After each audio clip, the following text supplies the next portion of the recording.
tardes a todos y todas. Estamos acá agradeciendo una vez más poder participar del espacio que a través del convenio que tiene el Casal de los Países Catalans de La Plata con la Universidad de La Plata, con la Secretaría de Relaciones Institucionales, la Mesa de Extranjería, tenemos este espacio que podemos potenciar desde la enseñanza de la lengua catalana y la promoción de la cultura, de la actualidad de Cataluña. Así que más que agradecidos, porque bueno, nos da un lugar, una visibilidad importante en esta alta casa de estudios y bueno, nos pone muy felices trabajar con Federico, que está allá, que es nuestro facilitador en todas las cuestiones prácticas. Y bueno, les damos la bienvenida, agradecemos que se tomen este espacio para acompañarnos en un tema que es sumamente importante, como es Pilar Trevería, que es la vicepresidenta del Casal, Rosita Torres Sabater, presidente, y tenemos miembros de la Junta, socios, todos aquí presentes. En un tema que nos convoca todos los años, como es el Día Nacional de Cataluña, el 11 de septiembre. Y ya desde los últimos años estamos tratando de abordar el hecho histórico desde diferentes puntos de vista. Y este año hemos elegido Pilar. Las mujeres que dejaron huella, una diada en clave femenina. Esto se desprende de la propuesta en el año, en abril y mayo, tuvimos la oportunidad de hacer una exposición en la biblioteca de la Facultad de Humanidades con el profesor Saúl, que está aquí presente, que también fue facilitador. Hicimos una muestra de mujeres catalanas contra el fascismo. Fue más que interesante y nos pareció importante visibilizar el rol de la mujer en la historia y en la historia de Cataluña. Y en esta fecha le pedimos muy especialmente a Nazaré Pucharelli, que es la profesora que está presente aquí. Ella es profesora de Historia, de Enseñanza Media y Superior, es maestranda de Historia Medieval de la Universidad de Buenos Aires. Ella da cursos en colegios, en instituciones, ha participado en conferencias, en congresos, da clases en instituciones, también virtualmente, que después al final del curso le vamos a pedir cuáles son las propuestas más que interesantes, y es una apasionada de la historia. La conozco desde estos últimos años y realmente aborda toda la investigación y las temáticas de la historia con mucha pasión y en una forma amena para poder transmitirla. Les contamos que ella va a abordar, por supuesto, este tema bien histórico. Cataluña, como comunidad autónoma de España, tiene su Día Nacional a partir del Estatuto de Autonomía de 1979, donde resuelven que el 11 de septiembre sea el Día Nacional de Cataluña. Junto con ese mismo estatuto, la bandera de Cataluña, la señera, la de las 4 barras rojas, y el himno nacional, el Segadors. Esto data de 1714, este 11 de septiembre, donde Cataluña, por la guerra de sucesión, pierde sus instituciones y pierde su libertad como comunidad independiente. Entonces, cada 11 de septiembre en Cataluña lo que se quiere hacer es reivindicar los derechos de libertad, del poder decidir, de valorar su cultura y su lengua. Por eso el 11 de septiembre, que es feriado, de los pocos feriados que hay en Cataluña, hay diversos actos. Se comienza con una ofrenda floral en la estatua de Rafael Casanova, que era el consejero jefe de Barcelona, que resistió hasta último momento, y el 11 de septiembre capituló y se le brinda un homenaje floral en la ronda de Sant Pere, allí en Barcelona.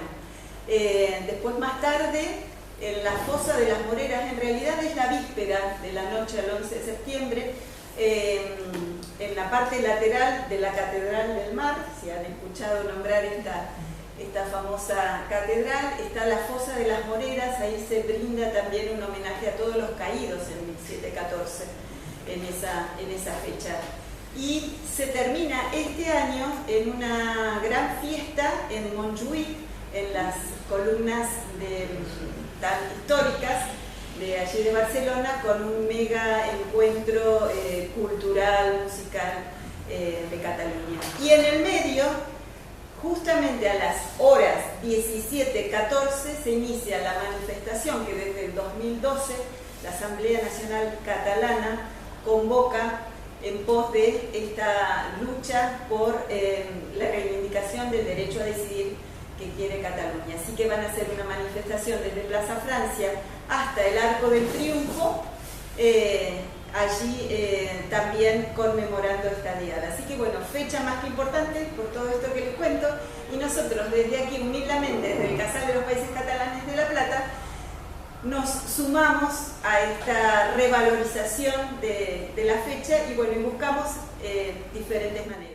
Y le paso la palabra a Nazaret. Gracias por estar acá, gracias por brindarnos esta charla. Bueno, históricamente se han abordado los hechos de la Diada y de la Guerra de Sucesión Española como una guerra entre hombres, entre soldados. Pero sabemos que no fueron solo hombres ni tampoco solo soldados. Si algo caracterizó la defensa de Barcelona, este último bastión en pie contra Felipe V de Borbón, fue la participación decisiva de la población común, como así también de muchas mujeres, de las que apenas nos queda un puñado de nombres. Si bien esas mujeres no tenían fusil, su arma más importante fue el de mantener la retaguardia el mayor tiempo posible para que no se perdiera Barcelona, para que no cayeran sus murallas. En esta ciudad sitiada fue clave el rol de aquellas mujeres que conseguían comida para sostener a todo el ejército defensor, que remendaban la ropa de los que luchaban, que curaban a los heridos y enfermos, que se convirtieron en espías clave para informar a los capitanes, que sostenían la moral de toda una población a la que poco a poco el invasor la estaba condenando al hambre y al exterminio. Tenemos que preguntarnos, ¿cuánto más hubiera resistido Cataluña durante la guerra, y especialmente durante el asedio a Barcelona, sin estas mujeres? ¿Habrían sido esos 14 meses o tal vez mucho menos? ¿Se habría consolidado esa imagen de la valentía catalana sin esta participación decisiva que alargó la defensa a más de un año ante los ojos expectantes del mundo? Hablar de la guerra, de cualquiera de ellas, nos transporta a un mundo de hombres donde se manifiestan valores también entendidos históricamente como masculinos. Estrategia, honor, liderazgo. Pero ¿y las mujeres? ¿Qué sucedía con ellas durante la guerra? Recuperando la pregunta del historiador Hernández Ruano, cito, ¿desaparecían acaso del centro de la escena durante un tumulto, una revolución o en el transcurso de una guerra? Sabemos que la respuesta es no. Como decíamos, las mujeres quedaron silenciadas en esta historia. Solo de alguna de ellas perduró la memoria de sus hechos, pero se nos pierde la labor de las panaderas, de las médicas, de las campesinas y de los sectores populares en general. Como explicaba Francesc Castellví, contemporáneo a la guerra, acudieron toda clase de gentes. Muchos dejaban sus cuerpos, mujeres y niños en gran número, a subir agua y pertrechos. Otras subían acomodadas viandas, dándolas de balde a soldados y paisanos. Corrían entre los más expuestos riesgos y no pocas con armas.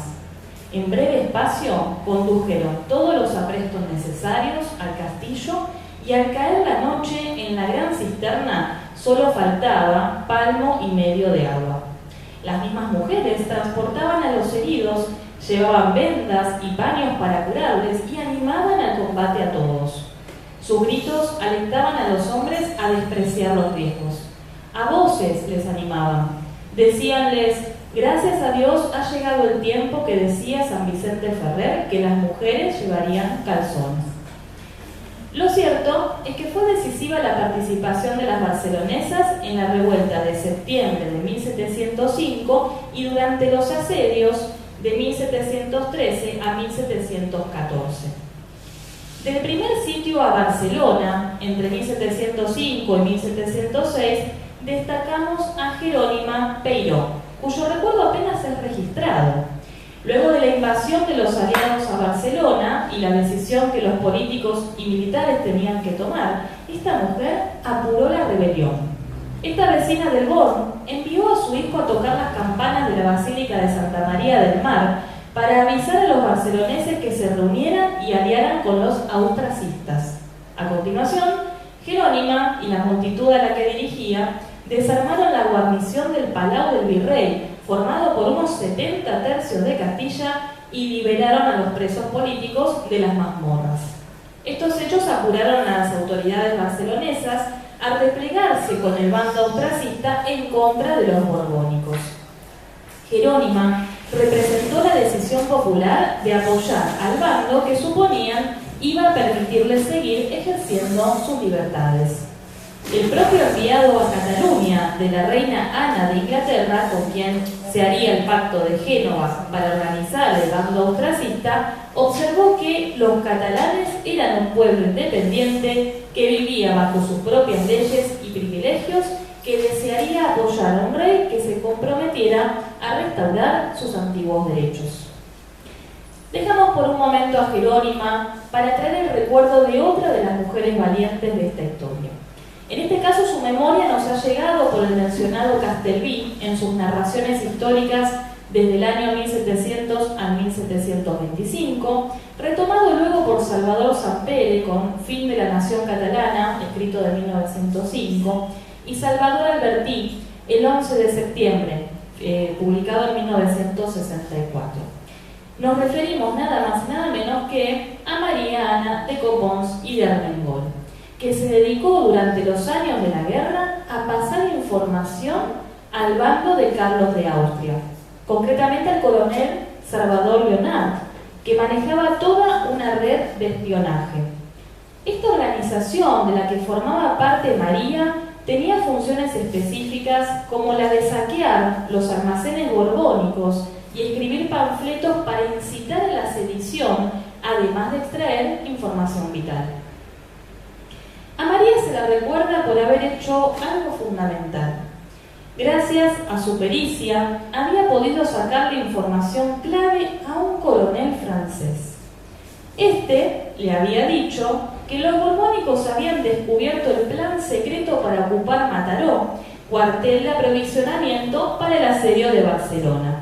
María le comunicó esto mismo a Leonard, gracias a lo cual se cambió el día y el lugar del desembarco de los miguelets del regimiento de fusileros voluntarios comandados por Ermengol Amil, evitando así un desastre.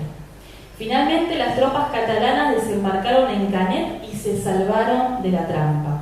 María había evitado un derramamiento de sangre innecesario. Dejamos un momento a María para continuar con el recuerdo de otra mujer clave en esta historia. Nuestra tercera protagonista de hoy es una religiosa del monasterio de Valbona de las Monjas, lo que nos demuestra que la defensa de la causa catalana no discriminaba ni clase social ni condición laica o religiosa. Manuela Desvalls Vergós era hermana de Antoni Desvalls, marqués del Poal, y de Manuel Desvalls, gobernador de Cardona, reconocidos por el propio Carlos de Austria por haberlo proclamado rey en 1705 en las comarcas de Urgel, de Segarra, de Segriá y de Ribagorza. Manuela, a lo largo de 1714, se vinculó al cuerpo de espionaje de los hermanos Leonard.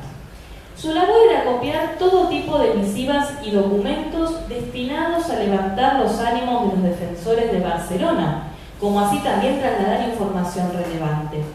Incluso al finalizar la guerra, Manuela siguió escribiendo contra el Tratado de Utrecht desde el monasterio de Valbona, enviando mensajes estimulantes a aquellos combatientes que habían terminado escondiéndose y resistiendo en silencio, como el ya mencionado Francesc de Castelví. El anonimato de sus mensajes le permitió que no la identificaran. Ahora bien, luego de este repaso, debemos decir que más allá de los ejemplos visibles de Jerónima, de María y de Manuela, la presencia femenina en esta historia es más amplia de lo que se piensa. En Valencia y Barcelona, por ejemplo, una obra de teatro pro-austracista llamada Comedia famosa del sitio de Barcelona y fuga del duque de Anjou, inspirada en el fracasado asedio borbónico de mayo de 1706, contenía referencias a la obstinación femenina en la defensa de la ciudad, su participación en la distribución de recursos y auxilio a los heridos. Otro ejemplo de esta presencia lo encontramos en el ámbito religioso. Muy significativo es el caso de María del Socorro, una santa catalana mercedaria, fallecida en 1290, canonizada en 1693, cuyo cadáver se expuso al público, entre quien se hallaba el archiduque Carlos de Austria, quien posó su mano sobre ella en un acto simbólico que envalentonó a los catalanes. Pero nos preguntamos, ¿qué lugar darle a estos actos simbólicos? Bueno, uno muy importante. Recordemos que todas las alianzas que los catalanes habían tejido durante la Guerra de Sucesión, tanto con Carlos de Austria como con Inglaterra, fueron prácticamente traicionadas en su totalidad en los últimos años de la guerra. Esto podría haber llevado a un rápido declive de la moral y por tanto de la resistencia catalana, pero no ocurrió, como sabemos, ya que fue Cataluña el último territorio que resistió la imposición borbónica en toda España. La mencionada traición había comenzado en 1711 cuando el archiduque Carlos, para quien peleaban los catalanes, fue nombrado emperador de Austria tras la muerte de su hermanastro. Esto motivó que Carlos comenzara a desistir de continuar la lucha por el trono para tomar posesión de la corona imperial. Pero además motivó que los ingleses, aliados de los catalanes desde el Pacto de Génova de 1705, quisieran terminar el conflicto, ante la amenaza de incremento del poder de este flamante emperador, por el cual luchaban desde hacía ya una década. Desde ahí, todo se precipitó.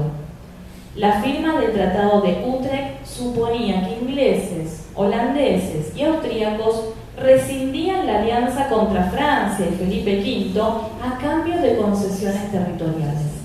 Los intereses de Cataluña, el único territorio junto a las Baleares que aún resistían contra de Felipe V, no se tuvieron en cuenta pese a los compromisos adquiridos con los aliados.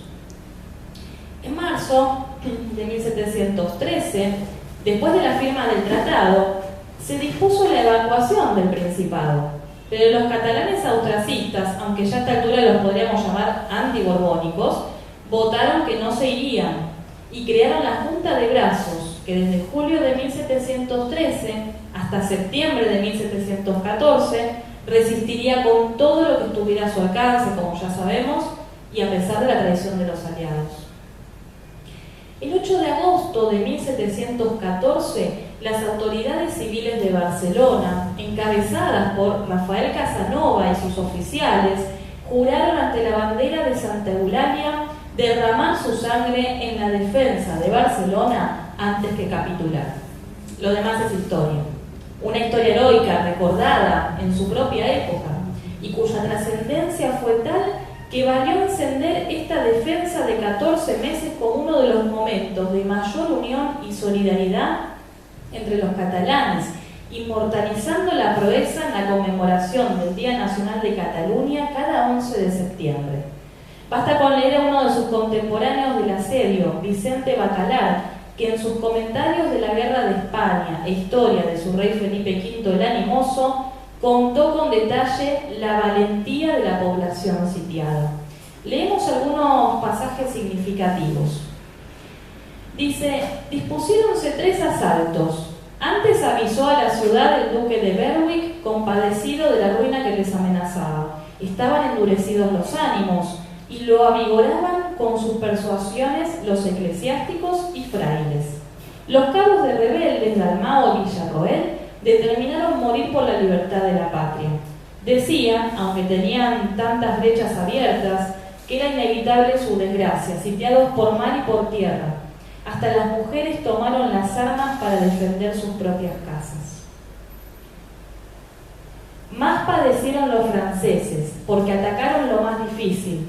Plantaron el estandarte del rey Felipe, sus tropas, en el baluarte de Santa Clara y Puerta Nueva.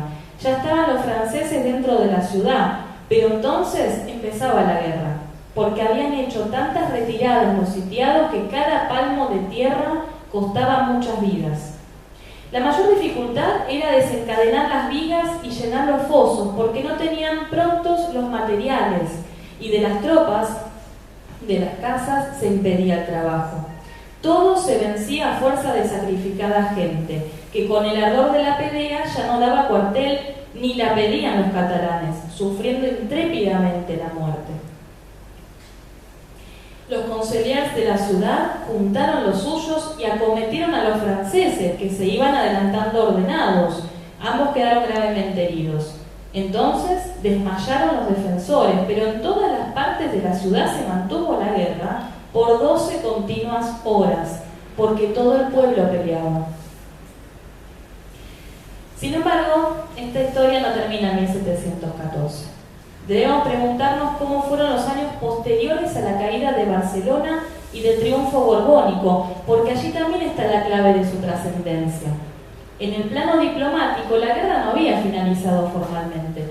Recién el 7 de junio de 1725, Carlos VI, devenido hacía años emperador, y Felipe V, reconocido rey de España por el Tratado de Utrecht, por los mismos que lo enfrentaron tantos años, firmaron la paz de Viena, que puso fin a la guerra, liberando a los presos políticos. ¿Y los catalanes? ¿Olvidaron la lucha, la sangre derramada? ¿Aceptaron esas condiciones, la pérdida de libertades? No. Siguió habiendo focos rebeldes en el territorio y hasta hubo un proyecto de crear una comunidad catalana en Serbia, llamada Nova Barcelona, a la cual podrían ir todos los exiliados de la guerra. Un proyecto que duró de 1735 a 1738 y que contó con personajes ilustres, como el ya nombrado Francesc de Cattenom.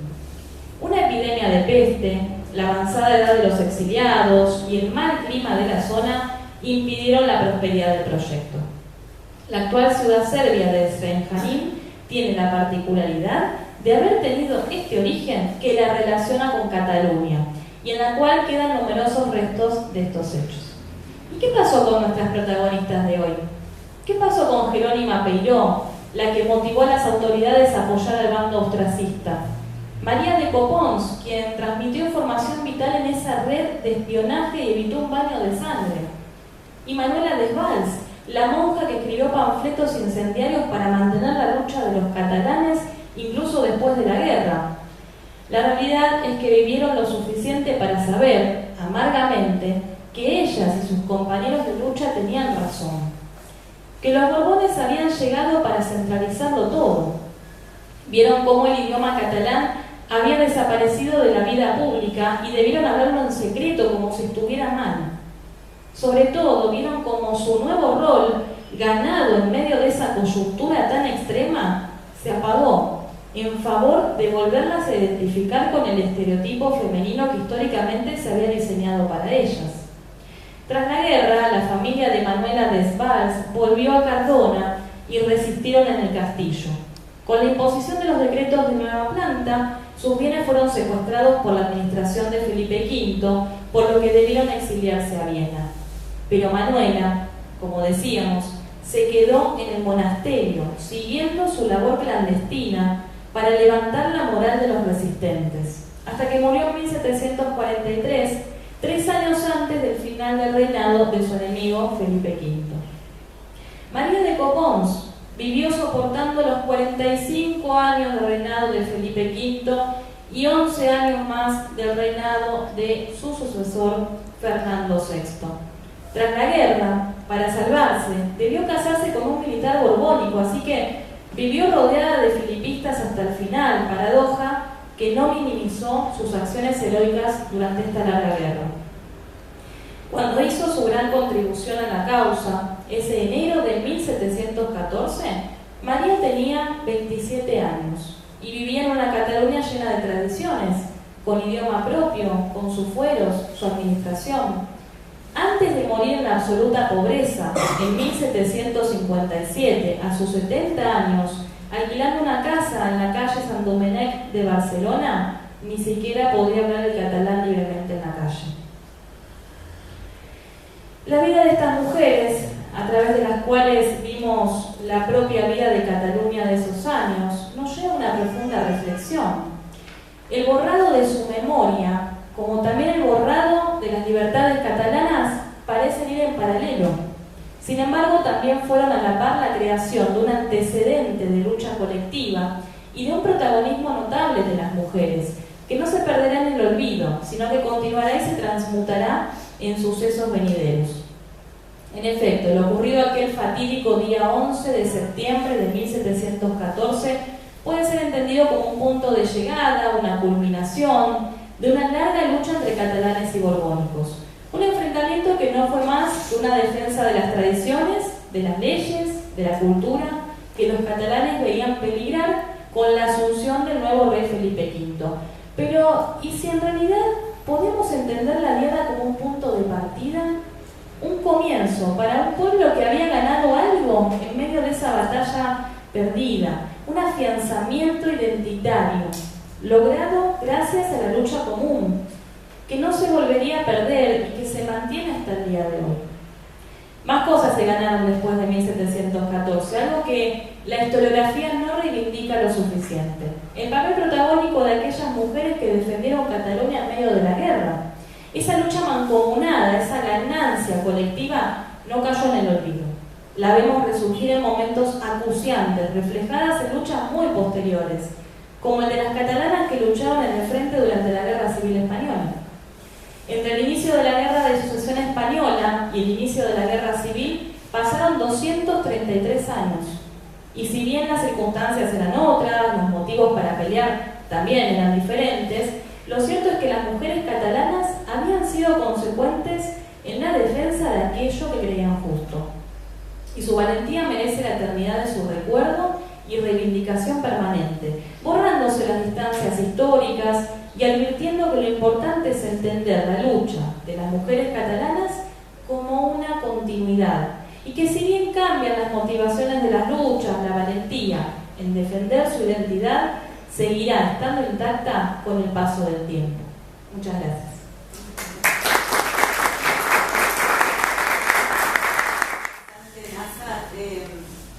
Podemos abrir una rueda de intercambio, de inquietudes, de preguntas, y los que estuvieron atentos a la charla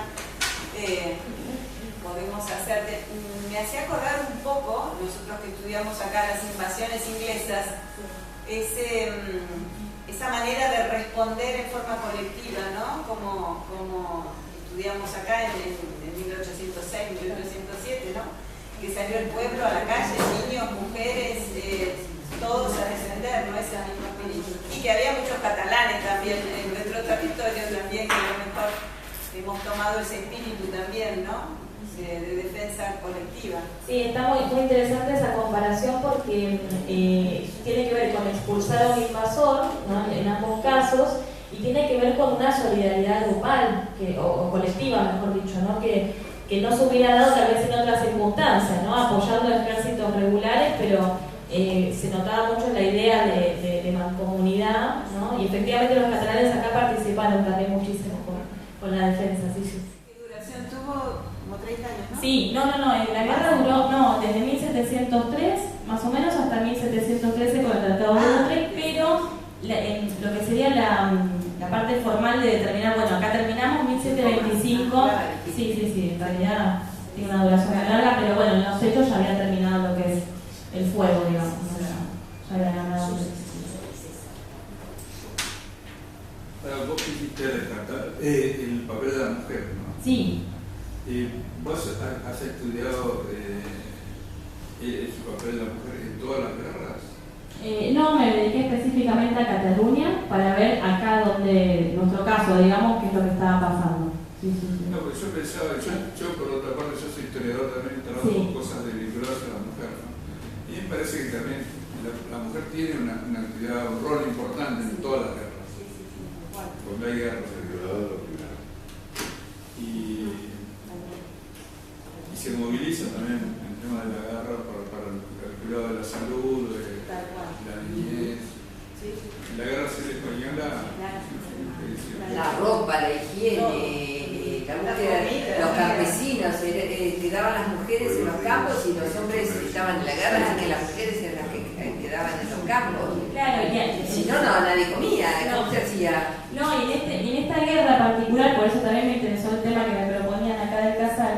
En esta guerra particular, cuando uno lee la historiografía, ¿no? los autores clásicos sobre este tema, no va a notar que haya alguna participación femenina, no se habla demasiado. Sí buscamos fuentes como las que trajimos hoy, ¿no? Castelví, bueno, otras fuentes de la época que sí lo mencionan, pero bueno, digamos, historiográficamente hay como una especie de vacío, ¿no? Que bueno, que eso también genera un interés, ¿no? de estudio, ¿no? De análisis, porque bueno, en esta guerra puntual parecía que no hubiera destacado nadie. Ya tenemos algunos registros, por lo menos, de 3 de esas mujeres, ¿no?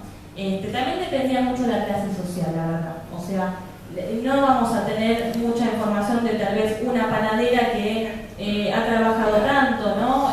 Una remendadora de ropa que ha logrado, ¿sí?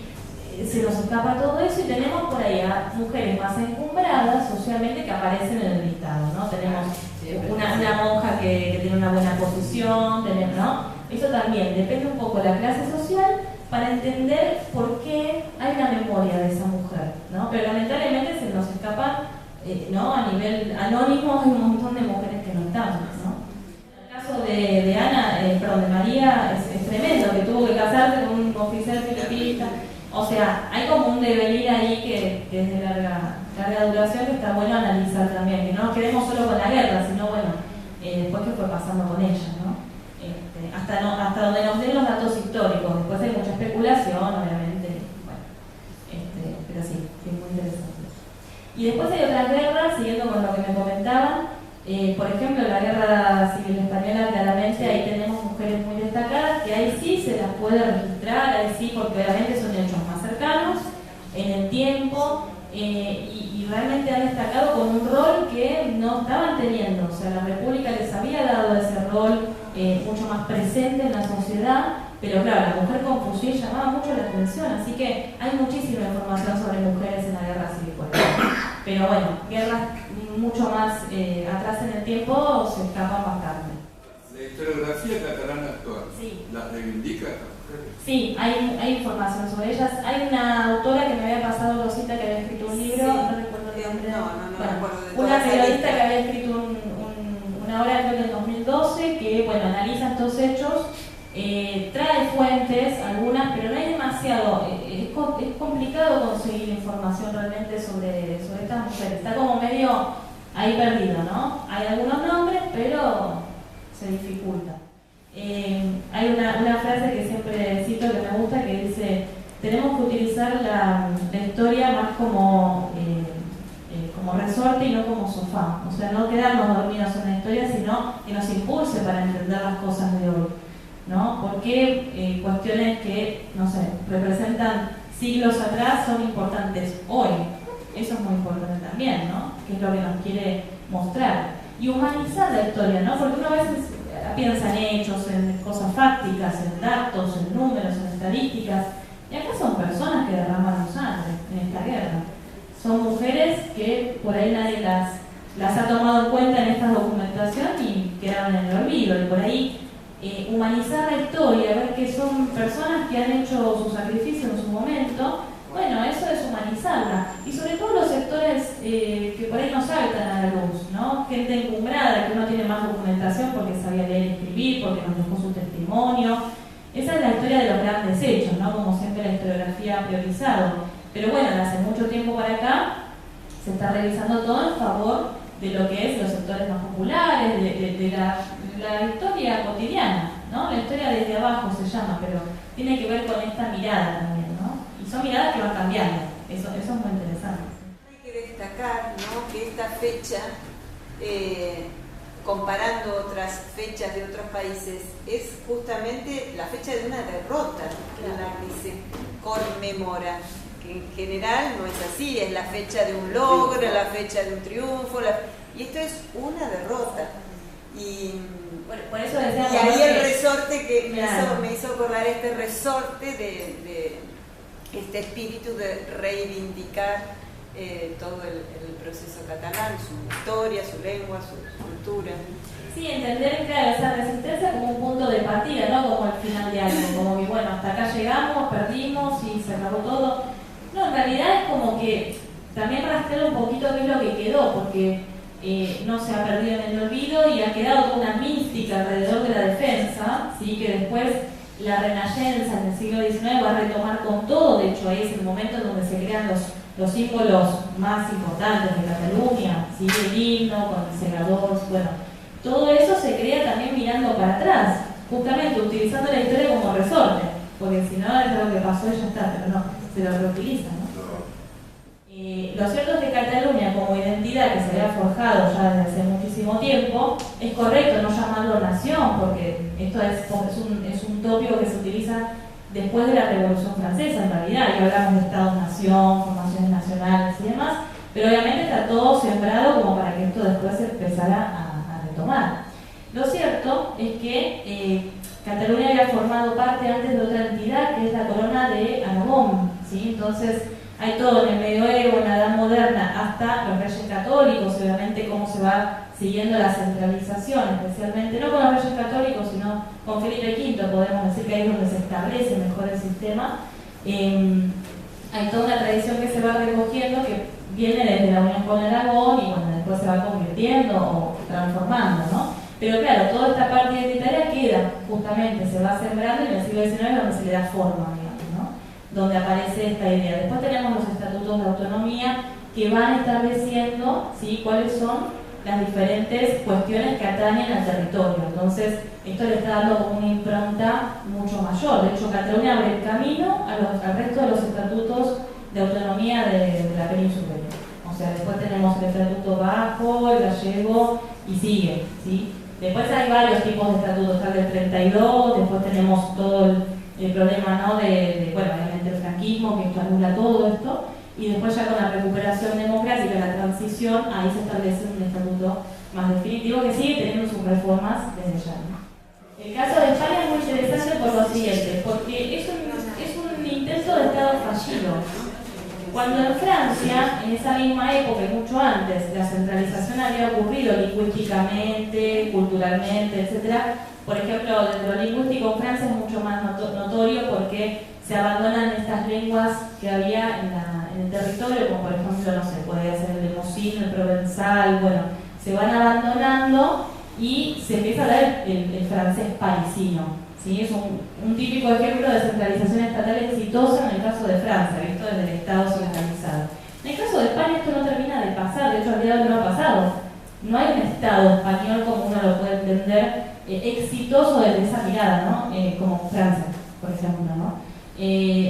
No sé si me siguen con la idea. Tiene que ver con esto de cómo fue el devenir histórico. En el caso de España, no es que se ha centralizado desde arriba, sí lo intentó varias veces, bueno, el caso de Felipe V y así, pero bueno, que haya hoy comunidades, ¿sí?, autónomas que tratan de mostrar que esto no es lo que estaba pasando, bueno, demuestra también que no se terminó de entender. Por ejemplo, en el caso argentino, para irnos a algo que conocemos muy bien, ningún mendocino puede decir yo soy mendocino, va a decir yo soy argentino, ¿sí? Ningún salteño va a decir yo soy salteño, yo soy argentino, todos hablamos el mismo idioma, no hay un problema con eso. El caso de Argentina en ese sentido ha logrado a través de diferentes mecanismos como la escuela, como el ejército y como diferentes cuestiones de centralización política, logró con muchísimo esfuerzo un establecimiento más centralizado. Más allá de las diferencias que haya, por supuesto, económicas, políticas, bueno.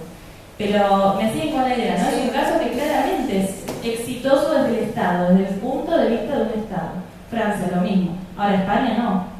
Si no, no estaríamos acá hablando de lo que estamos hablando. España no es un caso de centralización exitoso al día de hoy. El desafío de la charla de hoy, que era abrir una ventana, ¿qué pasaba con las mujeres en 1714? Si había mujeres que habían actuado, que habían sido reconocidas sus acciones, creo que el objetivo está logrado porque hemos, por lo menos yo me he enterado de estas destacadas mujeres que hay que ir a ese contexto, ¿no? Del 1714, en esas diferentes modos de vivir, en esa sociedad tan difícil que pudieran animarse a hacer esto, ¿no? Y destaco muchísimo eso, como así el trabajo que las mismas mujeres hacían de lo colectivo, ¿no? De guardar, de cuidar y de accionar con lo colectivo. Sí, aparte muy valientemente, porque formar parte de una red de espionaje era sinónimo a me encuentran y bueno, ya está. ¿Sí? No había mucha vuelta. O sea, era el fusilamiento sin reparo, ¿no? O sea, en lugares clave, no era en cualquier lugar, en un lugar menor, no. Estas citas que hemos traído son muy importantes, ¿no? De que los pozos tengan agua, de que la gente la curen, o sea, estaban en todas esas cuestiones que, bueno, se nos ha perdido con como decíamos recién, con la tradición historiográfica, por ahí no se le ha dado el peso que debería tener. Para formar un casteller típico de Cataluña, primero hay que conformar una piña, que es un montón de gente unida, grandes, chicos, bajos, altos, lo que sea, que conforman la base y empiezan a subir hombres, mujeres, y la que corona el casteller, ¿quién es? Una niña, un niño, un infante, la lleneta, que yo digo, creo que eso es la imagen visual de trabajar corporativamente, colectivamente, sin diferencias de edad, ni de género, ni de contextura, ni de raza. Todos conforman para llegar a ese casteller que corona el más pequeño arriba, ¿no? Y esa es la fuerza y la riqueza de un pueblo que aúna justamente el lema de la diada de este año 2024 de la Generalitat. Es Cataluña incorpora a la gente de afuera para enriquecerse con ella, ¿no? Y es un poco esta imagen del casteller que quiero traer. Sí, es muy interesante. Un presente hecho por un emprendimiento que se llama Les Germanes, que está haciendo las hijas de Pilar, así que también tiene un presente bien personal para vos. Bien catalán. Y bien catalán.